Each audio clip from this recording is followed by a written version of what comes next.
Welcome to the Medlock Post radio show. This is your host, Richard G. Medlock. We are here to educate, entertain, enlighten, and empower. Today is July 8th, 2022, and this episode is Goals of Marxism, Part 2. This is episode 16. This is a carryover from episode 15. And I do want to apologize because I meant to get to Agenda 21 yesterday. I didn't. I ran out of time. I had an appointment to go to. But ladies and gentlemen, there's a lot to cover today. We will do Agenda 21 and more. And we will go as long as we have to today. So bear with us as we listen to Days of Glory. Great song.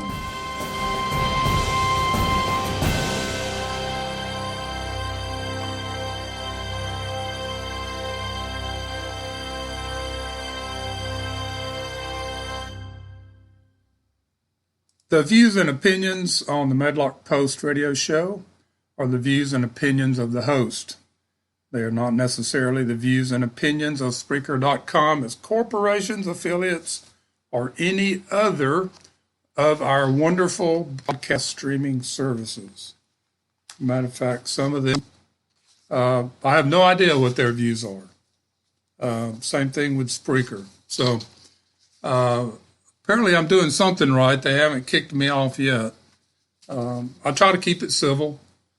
We are here to educate. And to do that, we need to go back in history, and also we need to be straightforward and come at this head on, because America is being attacked from within, ladies and gentlemen. You know that. We know it. We're going to cover some of those things this morning. All right, normally I start with a quote. But I'm going to do two quotes this morning that I think are very pertinent to what we're going to talk about today. One is Maximilien Robespierre. He was a lawyer and a statesman in France, and he was a major player during the French Revolution. So it's going back, I think he died in 1794. Quote, "The secret of freedom lies in educating the people, whereas the secret of tyranny is in keeping them ignorant," unquote. Now, the last part, keeping them ignorant, is what the American education system has done to 3 or 4 generations of citizens. The next quote is Ronald Reagan, unquote. Quote, "It is time to restore the American precept that each individual is accountable for his actions," unquote. That is so pertinent today. This was said in the 80s. It might have been before that. He gave a lot of speeches from the 1964 era on up. All right, let's get to our opening monologue. These are not my words. I received an email yesterday afternoon from Governor Ron DeSantis of Florida. Now, don't start thinking he and I have a one-on-one relationship. We don't. This was a blast email out from Governor DeSantis. But it is so powerful, I wanted to read it to you today, because he's hitting the nail on the head, and it goes a lot in line of my monologue in the last episode. Governor DeSantis, "Our country is currently facing a great threat. A new enemy has emerged from the shadows that seeks to destroy and intimidate their way to a transformed state and country that you and I would hardly recognize. The enemy is the radical, vigilante, woke mob that will steamroll anything and anyone in its way. Their blatant attacks on the American way of life are clear and intensifying. stifling dissent, public shaming, rampant violence, and a perverted version of history. A group that will literally tear down monuments and buildings, but perhaps an even more sinister way, tear down the American spirit itself. They go after the family unit, parental rights, transitional moral values, the church, and fact-based education. This is Governor Ron DeSantis. Over the past few years, we've watched horrified as this group has attempted to brainwash our children into thinking we live in an evil, racist, irredeemable country. We listen to them deny science and data to exert political theater, all the while trampling our personal liberties enshrined in the Constitution. We saw them take to the streets for an entire summer like outlaws, burning, looting, and destroying everything in sight while being told they were mostly peaceful and passionate. We watched big tech moguls in Silicon Valley be the arbiters of truth, deciding who gets to speak and who gets silenced through the digital public square. We listened to the legacy media muffle legitimately verifiable news stories that didn't align with their preferred narrative, only to watch the truth trickle out months later at a more politically expedient time. Well, friend, the time for listening and watching from the sidelines is over. Again, this is Governor DeSantis. This enemy has taken over media, educational institutions, corporate boards, professional sports, foundations, and professional institutions. They have left no corner of our lives untouched, but all hope is not lost. We, the people, still have a say. We know the truth, you and I, about America and the country she is and can be. We must fight to defeat these false pretenses and predetermined narratives. I am choosing to counter this enemy with faith, with reason, and with freedom. As governor of the free state of Florida, I have chosen to lead with a vision that builds America up rather than tears it down.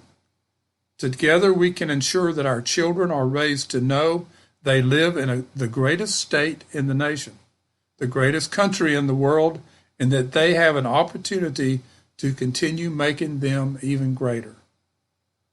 If you've been waiting for the right time to get off the sidelines and fight for the rights you know you were given to man by God himself, the time is now. That was Governor Ron DeSantis of Florida. Amen, Governor DeSantis. We are right there with you, especially here at the Medlock Show, the Medlock Post. We stand behind you. This is our fight too. This is what we've been talking about. And it's interesting how he lists, they've taken over the media, educational, corporate boards, professional sports foundations, professional institutions. Remember that list a couple of shows ago where I said, here are the armies of Marxism? Here are the armies, and I listed all of these. I didn't have professional sports, but that's one of them. Did you listen to my podcast, Governor DeSantis? No, this is basic understanding when you understand the Constitution and how it was formed and what the founding fathers studied in history to come to this conclusion. And Governor DeSantis and other Americans like him and like you and I, we understand this. And we're ready to fight. We are fighting. Parents are standing up for their children in schools. School boards are fighting back too. They're still pushing stuff. The Biden administration is still withholding money for school lunches unless you teach transgender their agenda. This, folks, is tyranny. When they threaten you, withhold money, threaten children, that's tyranny. And this is what we're standing up against. This is what we're fighting. All right. Wow. Off to another rousing start today.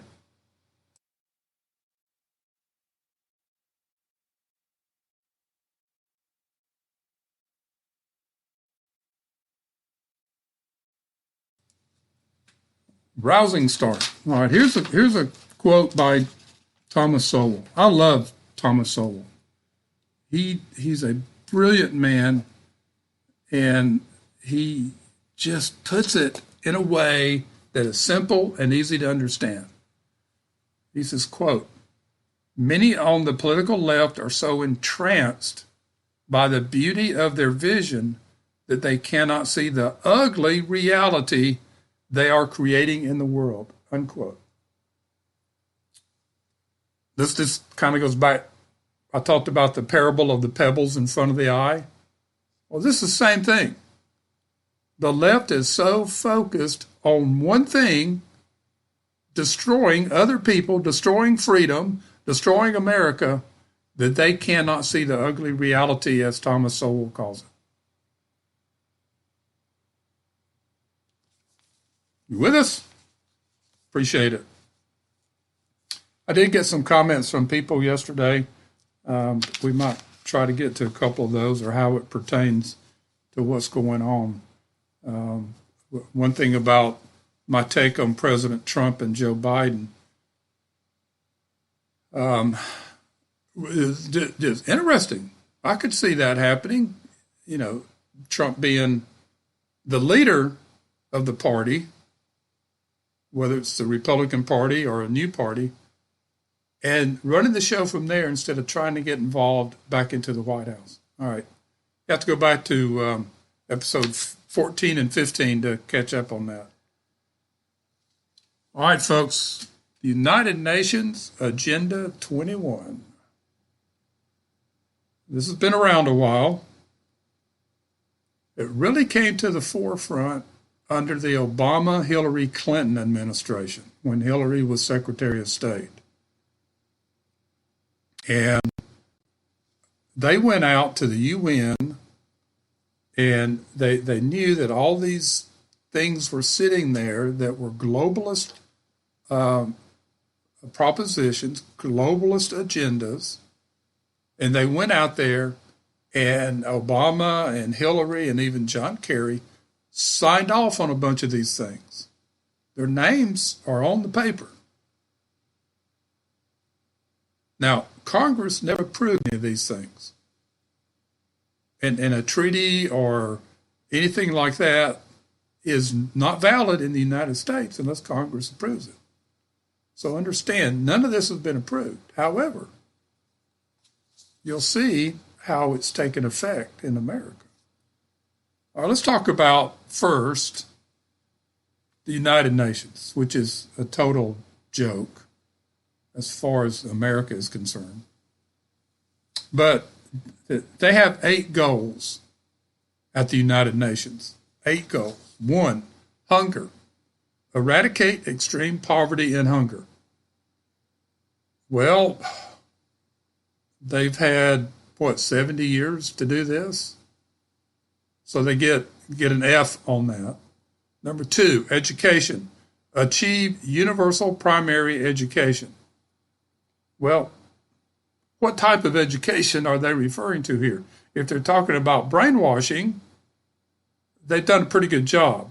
But as far as really educating people, as far as math and science and literature and things like that, total failure. 3, gender.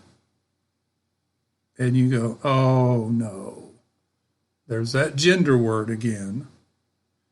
Promote gender equality and empower women. Now, wait a minute. That's kind of an oxymoron there, isn't it? Promote gender equality and empower women. So are women outside of this gender equality they're talking about? And again, which genders are they talking about?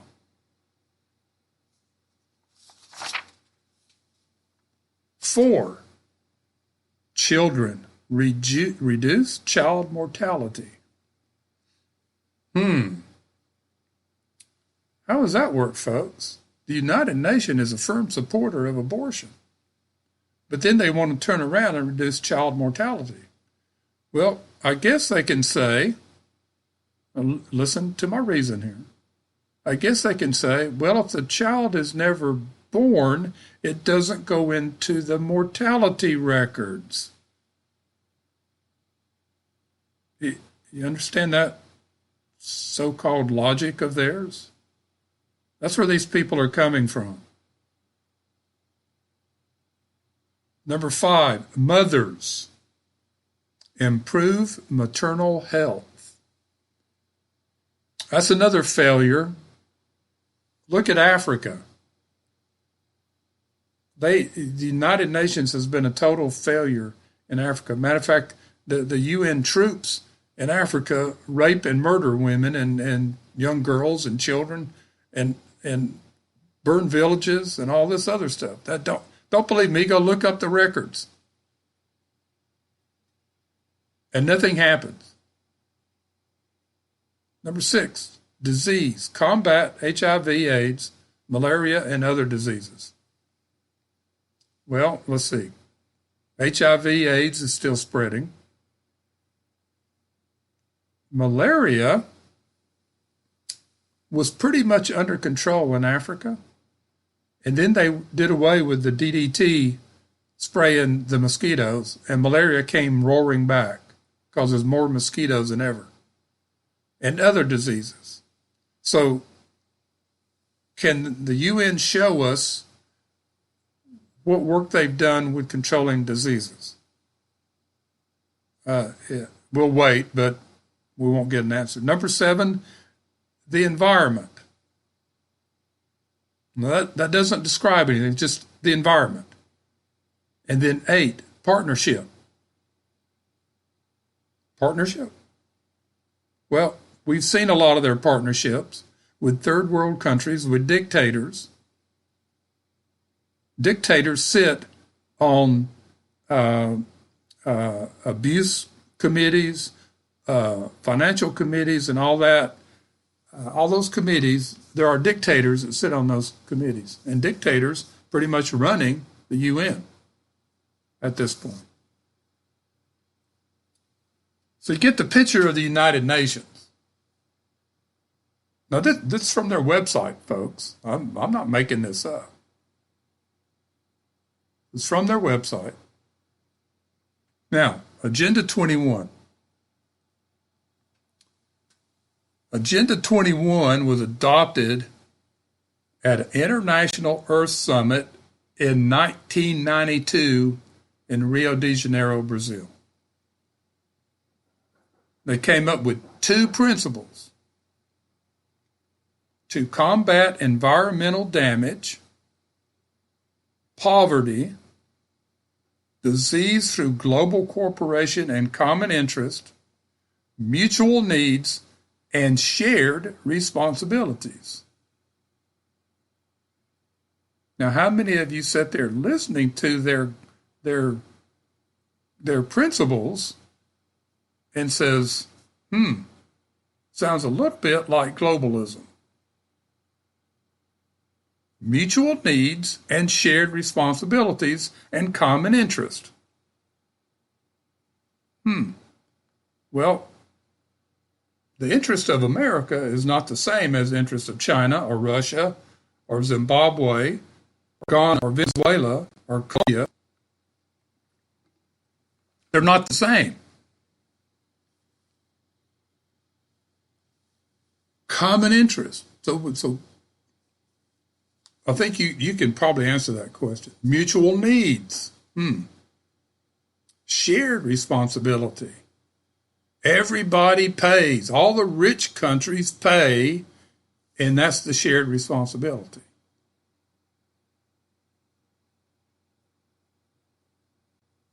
Wow. Now, Agenda 21 is a very interesting project, but I want you to understand how they put it together. And I want to read from their preamble, their section 1.1, 1.2, and 1.3 to help you better understand what they're trying to do here. From the Agenda 21, Chapter 1, Preamble, Section 1.1.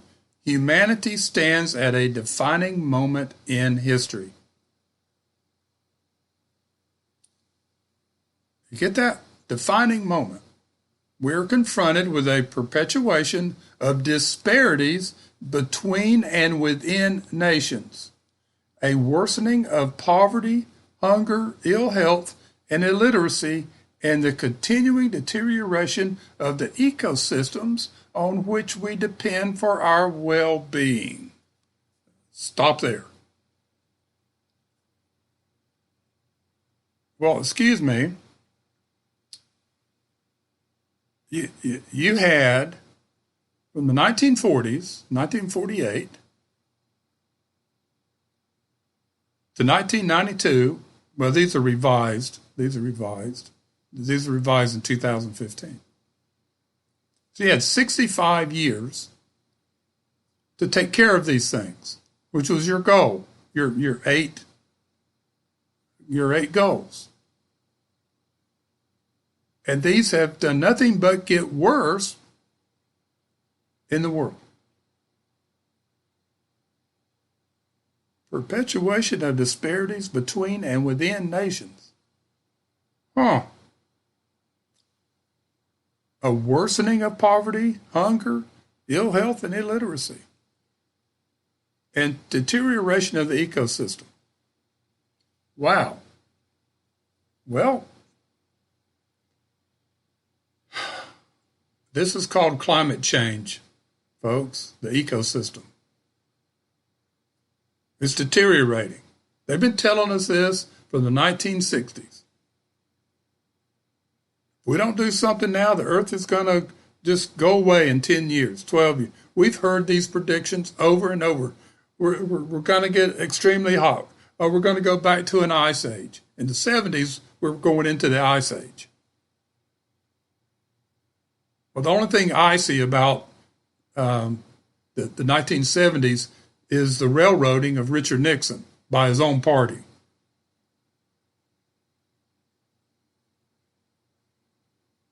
All right. No ice age. The North and South Pole have not melted, are not melting. Actually, they're spreading according to the last true scientific report. They're spreading. Glaciers are still there. The seas have not overtaken the East Coast, and New York is not underwater. Or Florida, or California, or Mexico, or Panama, or Costa Rica, right there in the peninsula in Central America. They're not very wide. They got oceans on both sides. They're still there. They haven't flooded. But again, when you look at their wording, they're looking at globalism.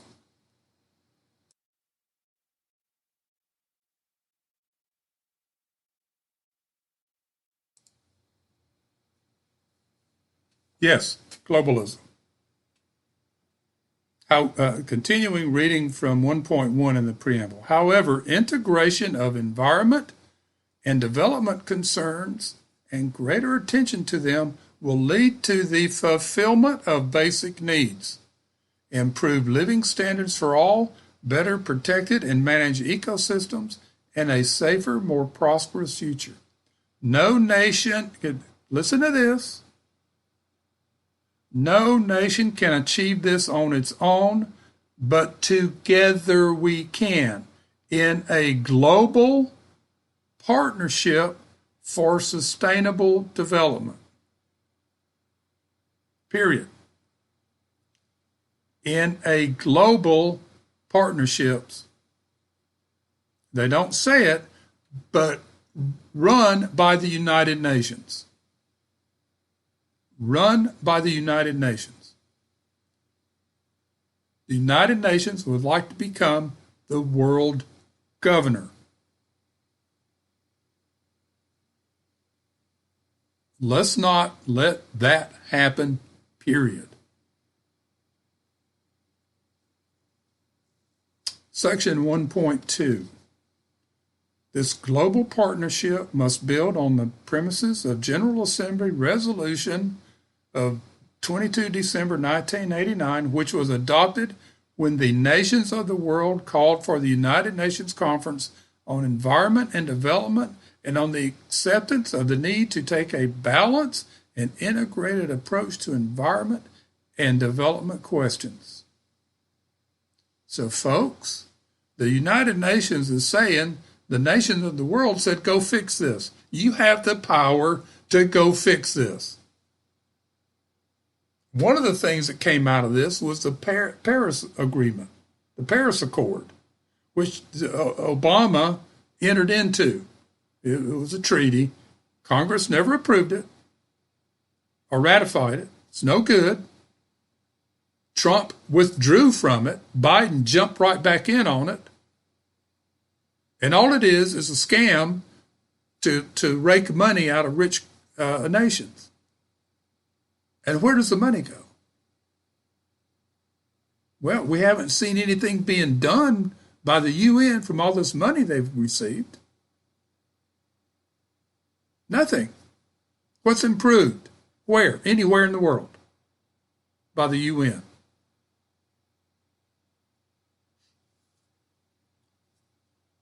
Section 1.3. Agenda 21 addresses the pressing problems of today and also aims to preparing the world for the challenges of the next century. It reflects a global consensus and political commitment at the highest level on development and environment cooperation. Now, all you climate changers out there that are listening, you're getting, well, Richard, what's wrong with all this? What's wrong with all this is that they're taking power from and money from each nation, the rich nations, and doing nothing with it. It's a scam, folks. Back to section 1.3. Its successful implementation is first and foremost the responsibility of governments. National strategies, plans, policies, and processes are crucial in achieving this. International cooperation should support and supplement such national efforts. In this context, the United Nations system has a key role to play. Yeah, they want to govern it. Other international, regional, and sub-regional organizations are also called upon to contribute to this effort. Folks, who are some of these other organizations? The WHO, World Health Organization, the World Economic Forum, which are total globalist and Marxist, the International Monetary Fund, which the United States pretty much funds, and Trump cut off a lot of that funding. It's another central bank. It's about as corrupt as you can get.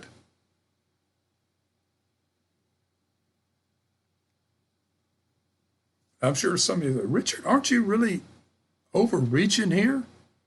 Everything you're talking about is corrupt. Is that true?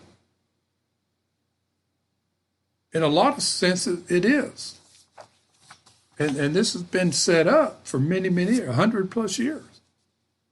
Ever since Karl Marx wrote his Communist Manifesto, people fell in line with that philosophy. They thought it was going to make things better. But history has shown that where socialism and communism has taken over a country, it failed.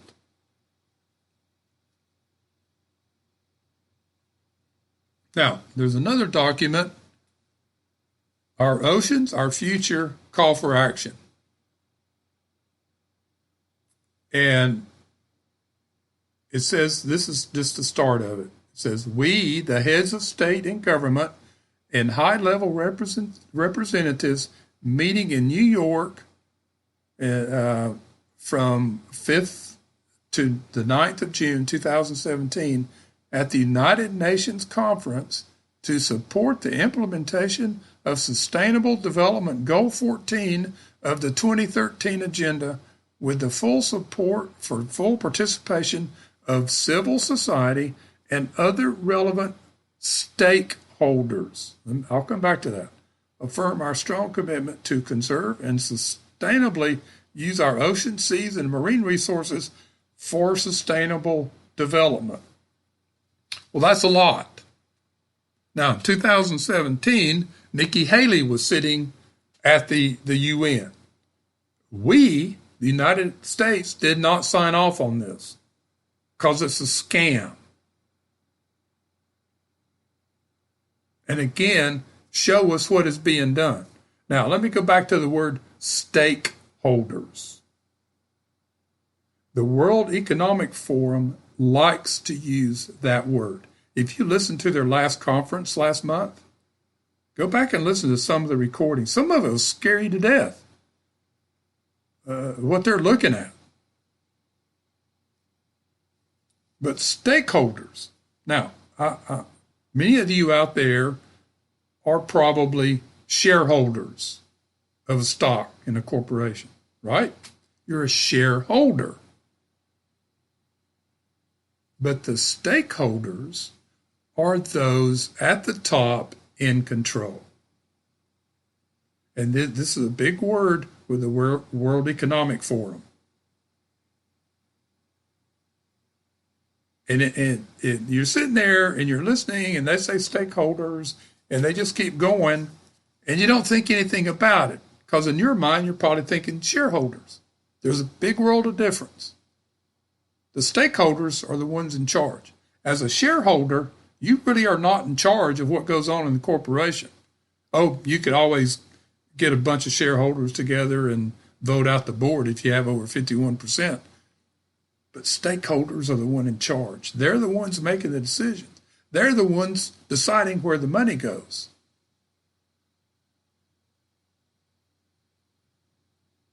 So when you listen or read these things, pay attention to the words. Agenda 21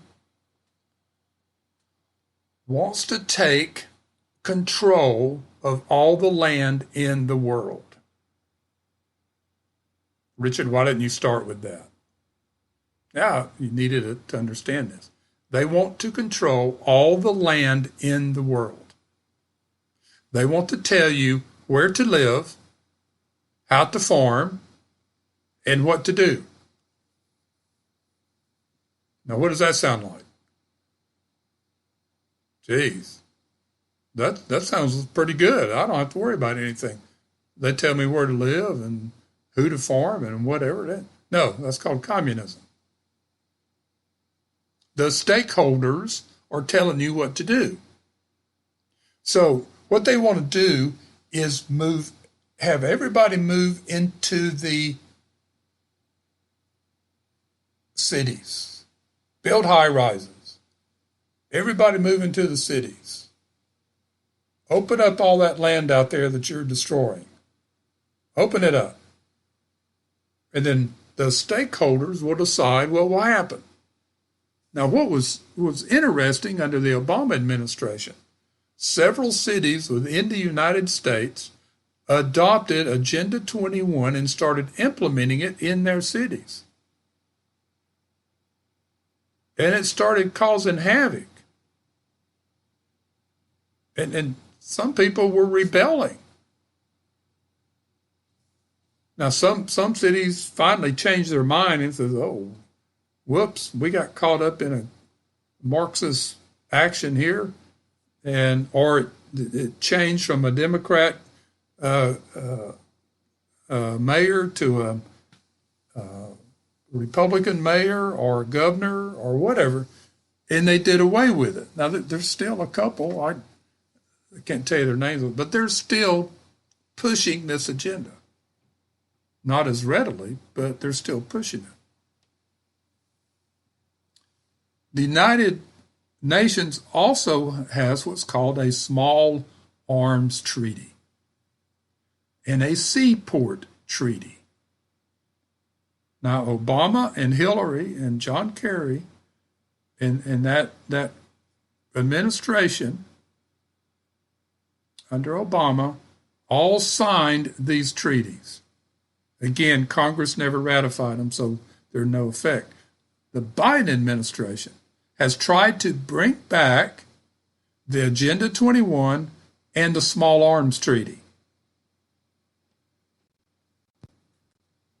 So let me explain these a little bit.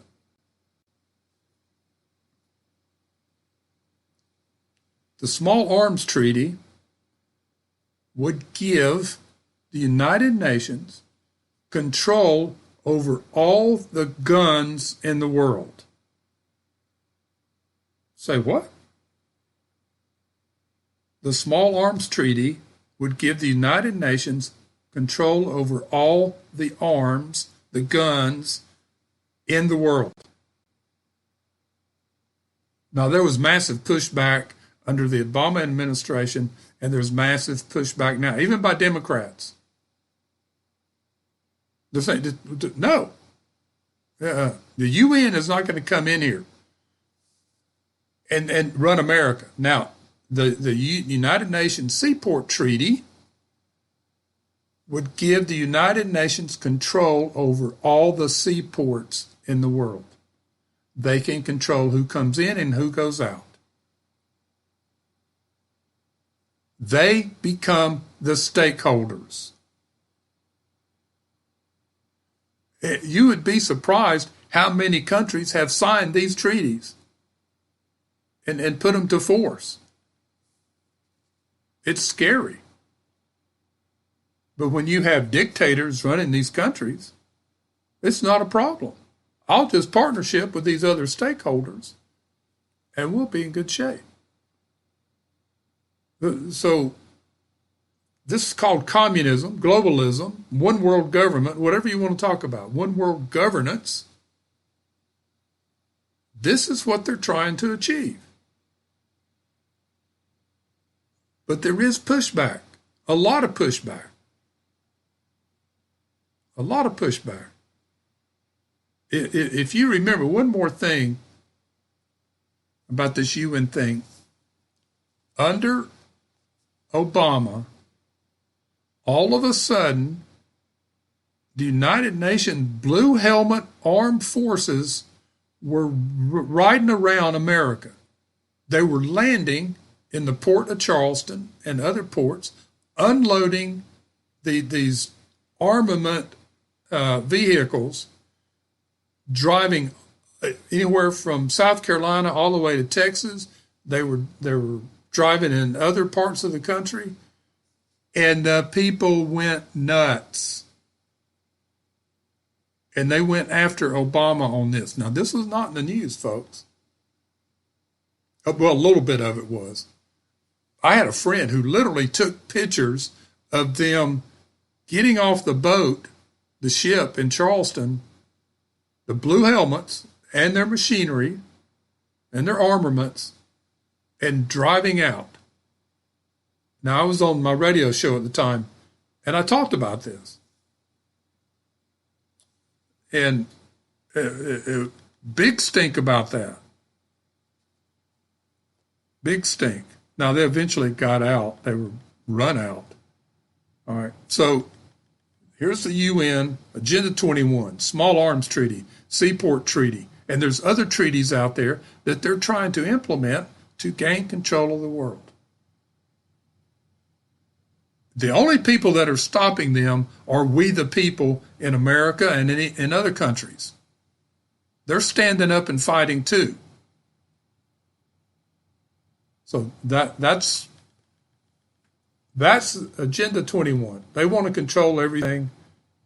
All these other treaties, the United Nations wants to become the stakeholders of the world. and it's not going to happen.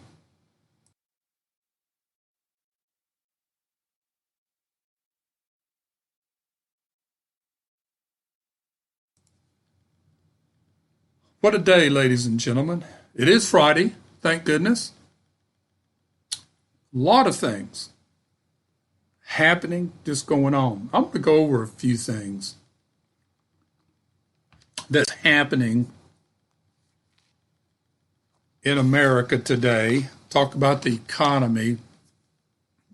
Matter of fact, I want to look up the jobs report while I'm talking here. Okay, the payroll increase in June of 2022 was 372,000. That's still, they're saying, oh, this defies recession fears. No, it doesn't. That number's been sitting there for it's not going up, folks. And how many of those jobs were being brought back from being shut down? There's a lot of things to go. But 372,000 jobs. Okay. Joe Biden came out a couple of days ago about the student loan program. Our great student loan program. That says, that loans money and then the student can't pay it back, and it's abominable. Now, Biden says this: the Biden administration plans to make sweeping changes to broken student loan system. Let me ask you this, ladies and gentlemen. Who runs the broken student loan system? Banks? The universities? The colleges? Oh, that's right. The government. Under the Obama administration, he took over, he went out there and nationalized the student loan program. Excuse me. The government took it over. All these banks and lenders that handled student loans were told, you don't do this anymore. It's not your business. We're going to take over. We're going to collect payments. And it has turned into a disaster. They want to make sweeping changes to the federal student loan system. See? Federal student loan system. Making it easier for public servants to get debt forgiveness and setting new limits on the accrual of interest. Now, they've already forgiven billions of dollars of student loan debt. The student loan debt is like $1.7 trillion.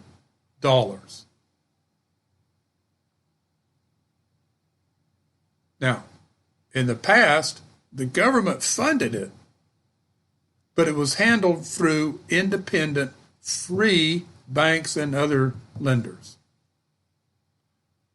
But the Obama, oh, wait a minute, we can make money on this, and we can control it, and we can collect interest, and we're taking it over. U.S. Secretary of Education Miguel Cardona said, we are committed to fixing a broken system that the government broke in the first place. They took it out of the private sector where it was running pretty darn good, and the government nationalized it, took it over, and it is terrible.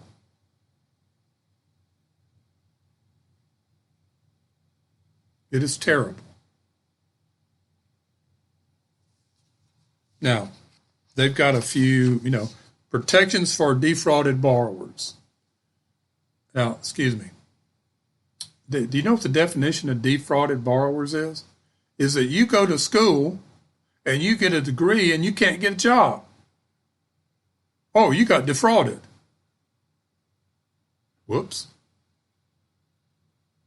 An overhaul of the public service loan forgiveness program.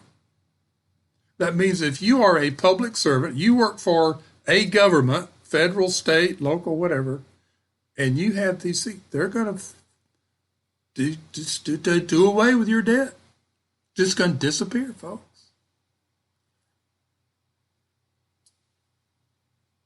Changes to how interest accrues. Well, is it going to be simple interest now? No interest? Yeah. The practice of interest capitalization on federal student loans in which accrued interest is added to the principal balance will be eliminated.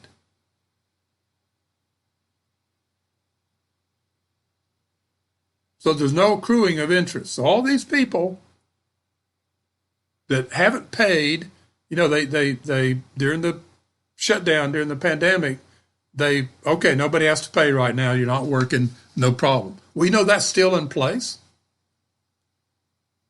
Obama extended that. Biden. So what's said is there will be no accrual of interest from year to year. So you didn't pay, so there's no accrual of interest. Try that on your mortgage, folks. Try that on your car loan or any other loan that you have.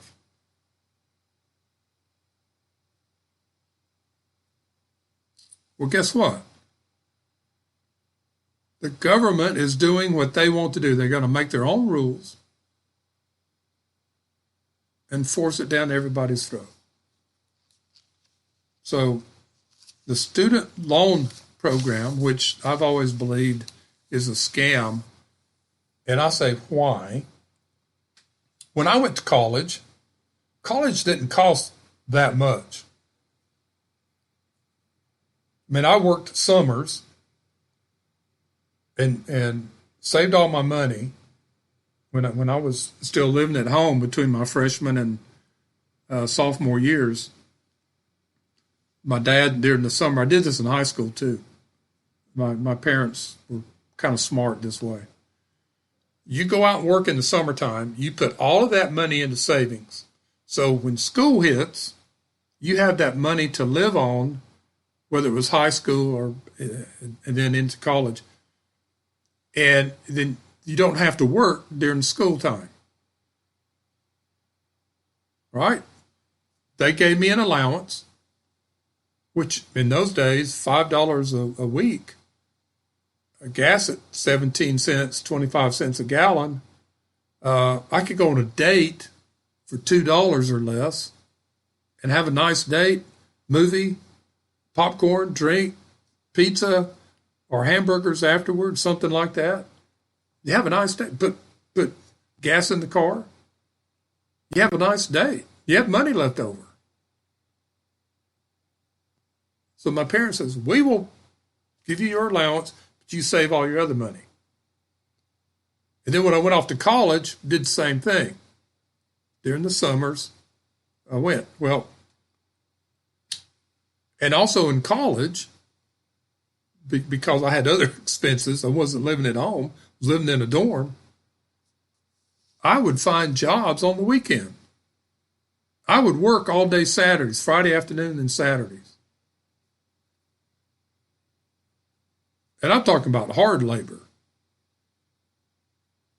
Unloading train cars, semis, working at farms, baling hay, all sorts of things. So I would have money, and they paid you in cash. So then comes the student loans. I kind of drifted there a little bit, didn't I? Then come the student loans.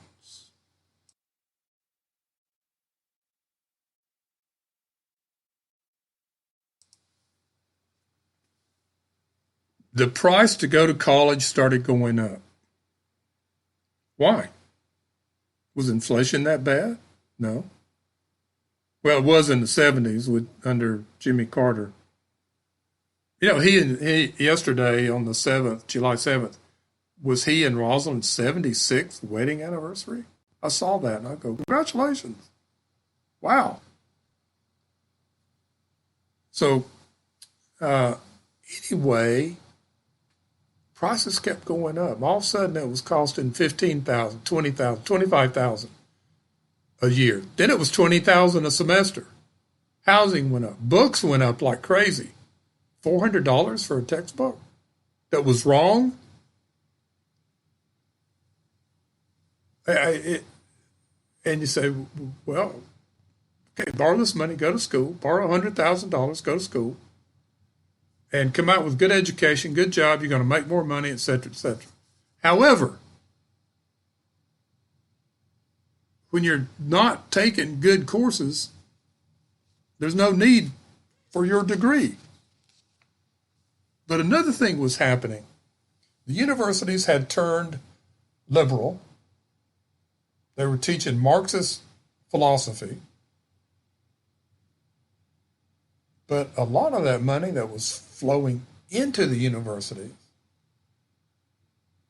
listen to me on this, was flowing back to the Democrat National Committee to fund campaigns for Democrats running for office and other things.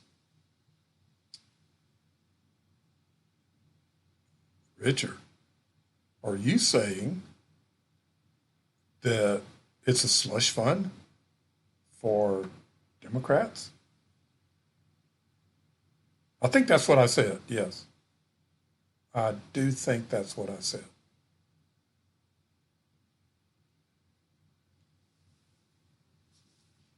Another agency that's out of control, Consumer Finance Protection Bureau, CB, created under the first big spending bill, $1 trillion spending bill by Obama right after he got in office, that did nothing.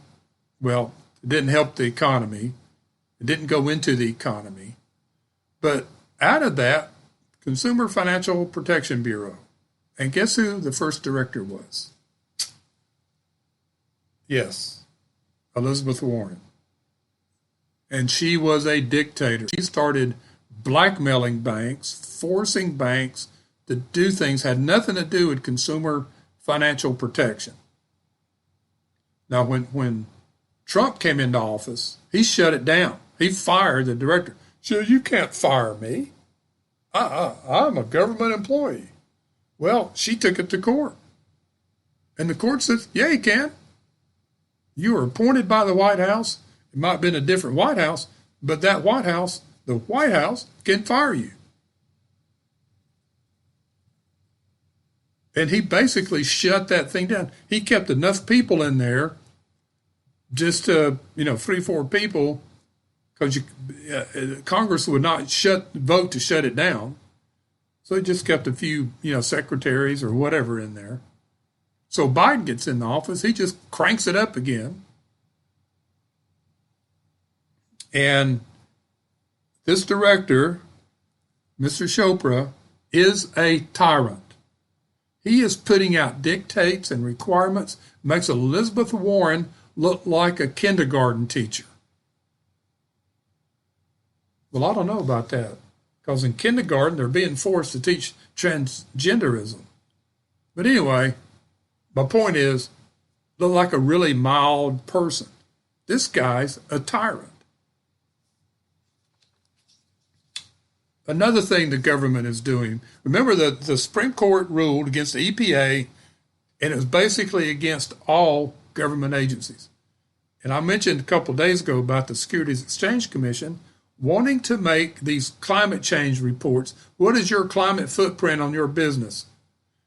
They are forcing all banks in the United States, or they want to make their customers fill out these reports. If you're a mom and pop up to a major corporation and you deal with that bank, you've got to fill out this report that's going to cost thousands of dollars to do, and it's going to kill some of these small banks They can't handle this. You see the weeding out process going on here? Now, there's a lot of pushback on here and say, you don't have that authority. And I would say right now, all these banks in America, you tell the SEC to go shove it. And talking about driving up inflation. How do you measure your carbon footprint or your climate footprint? Beats tar out of me. Tar. Which is a byproduct of coal, folks. All right. Again, authoritarianism on the run here. Now, the economy. Trying to keep you up to date here. I told you I'm going to go as long as we have to today. I got a lot to cover.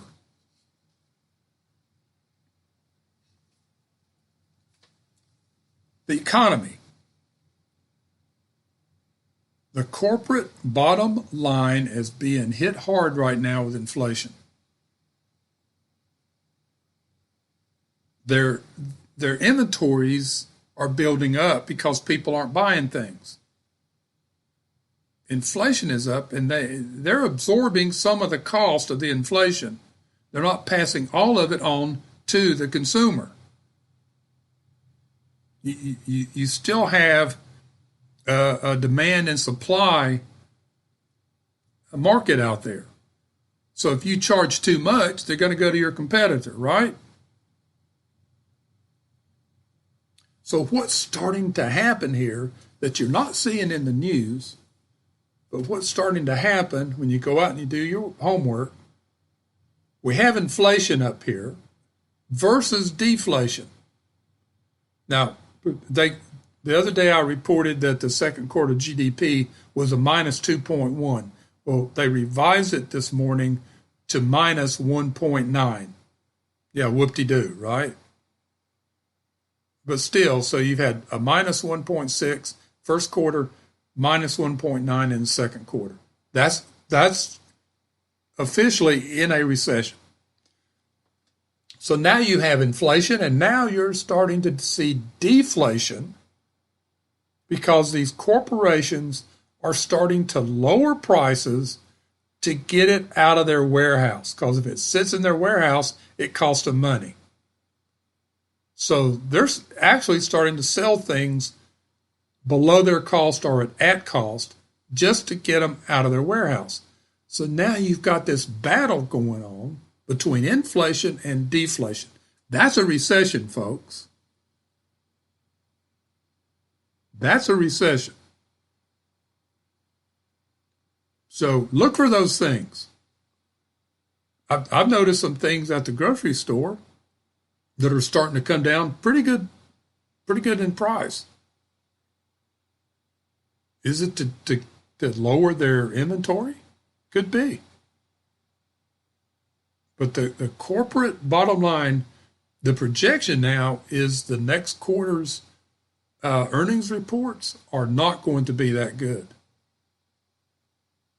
Now, we just talked about the jobs report, 372,000 added for the month of June. How many of you, I saw the recording of this and it blew my mind, of what's her name, Jean-Pierre, the White House spokesman.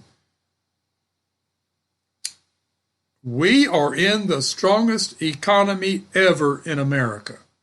She stood there with a straight face and said that.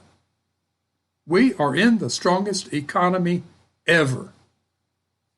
Really?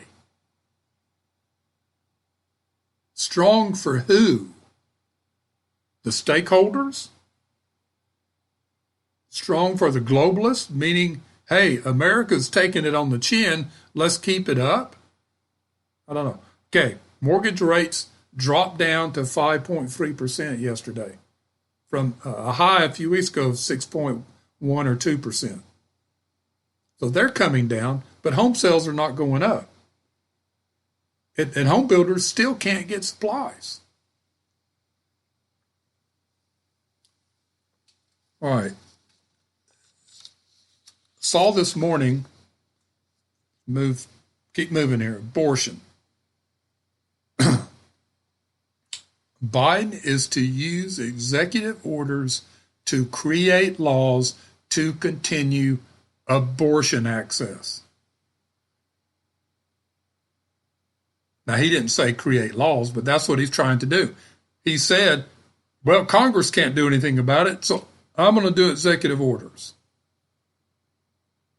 I think he actually said executive actions, which is the same thing. Remember, executive orders are not law.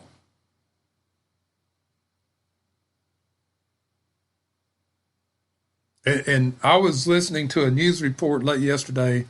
The TV was on. I walked by as local news, and in South Carolina yesterday, which law took effect after the ruling, that after 6 weeks, if there is a fetal heartbeat, you cannot perform an abortion. So they had a hearing. I don't know why they had a hearing. There's a law now, but the pro-abortionists wanted. We don't need any more tough laws or tough language. Da da da da da. Please leave us alone. And then you had the other side, the pro-life side. But here was a quote. It just blew my mind. I had to write it down when she said it. The pro-abortionists. Women will be forced to drive hundreds, even thousands of miles to receive abortion health care. Well, they're using the word abortion health care, abortion care, abortion counseling. They really mean an abortion. All right. Forced. And then she said, women will be forced to be pregnant. I'm standing there with my mouth open. Do these people not listen to what they say?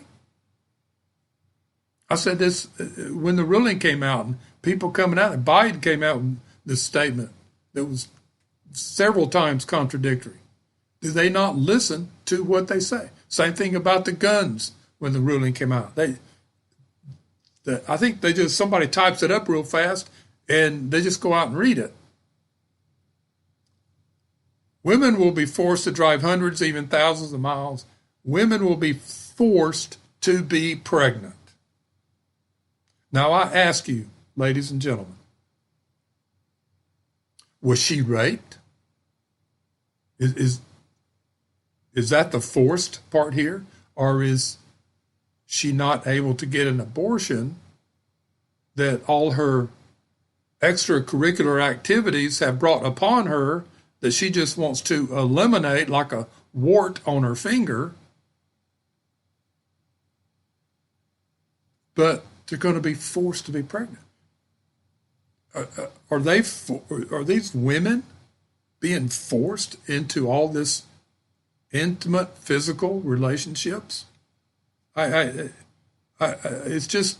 mind-boggling the things that they say. The other part of the mind-boggling is how many people sit there and applaud what she says.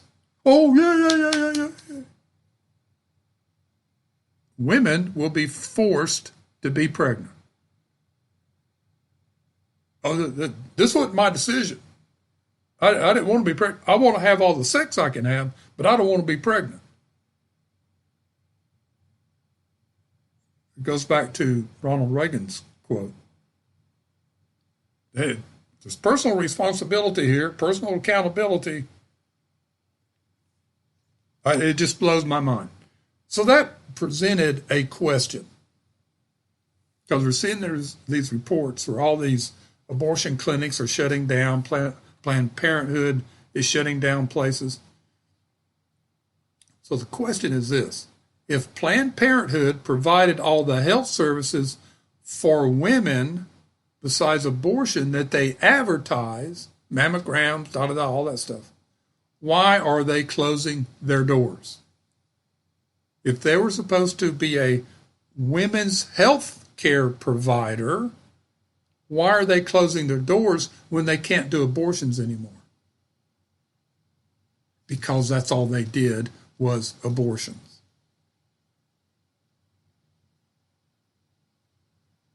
I hope you understand my point here, my reasoning in that question. There's not a lot of logic going on, especially when it comes to governments.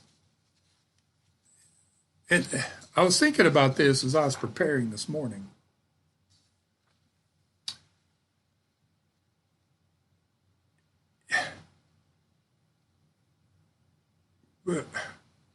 Yeah, all my life I've heard this saying, you cannot legislate morality. Well, and that's true. You can pass all the laws. I mean, God gave us 10 commandments and people don't keep them. But can you legislate immorality?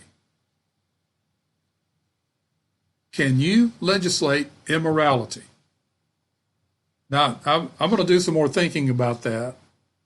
And of course, first thing I commit is, yeah, they made abortion legal, and look where that has gotten us.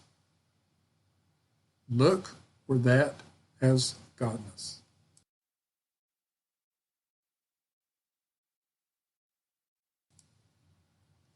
Yes, we're still flying high here, folks. Couple of things, and then I want to get into another Marxist strategy.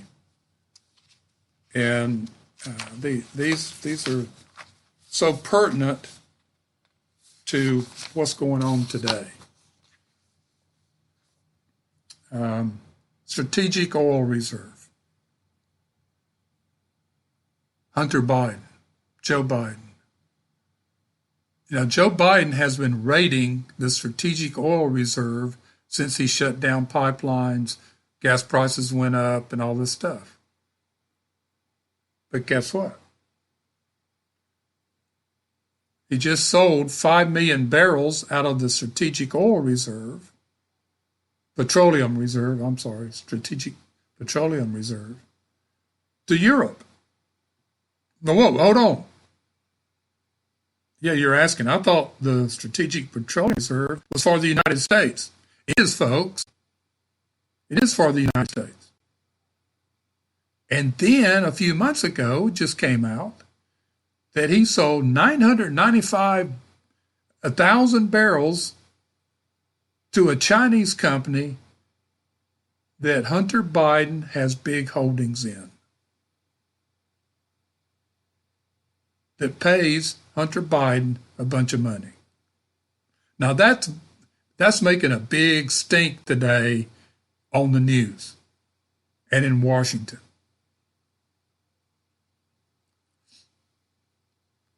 Now, this thing with Hunter Biden, this thing with the Strategic Petroleum Reserve, SPR, and other things that are going on,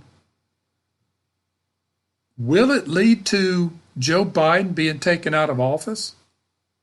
We talked about this yesterday and the day before.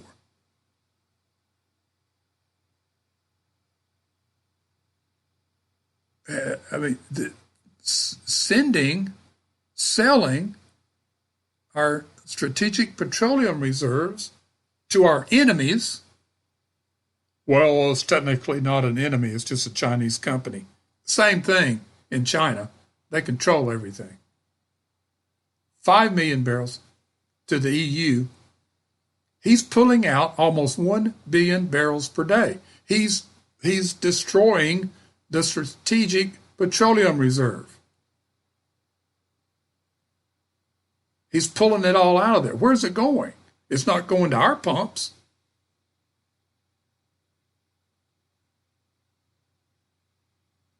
Is this the war against the people by the government that John Locke was talking about? It isn't. Let me go back and read that quote again. It was my opening quote in episode 15. Goals of Marxism, Part 1. Quote, whenever legislators endeavor to take away and destroy the property of the people or to reduce them to slavery under arbitrary power, they put themselves into a state of war with the people who are thereupon absolved from any further obedience. Unquote. So you tell me, is this part of that war? I think so. I really do think so. And college football. You college football fans, you're probably either real happy or up in arms or pulling for your college to end up in the right conference. Okay? These conference realignments, these power conferences that they're building is happening as we speak. Now, this has been talked about for years and years and years. The NCAA has been a no-nonsense organization heading up college sports 10 plus years. I mean, they're just out of date. They overlook things. It's just gotten out of hand for them. They can't handle it. There has been. Their day is done. But then last year, they come in with this national income thing for college athletes. Well, the colleges had been using our name and images to make all this money, and we got nothing for it.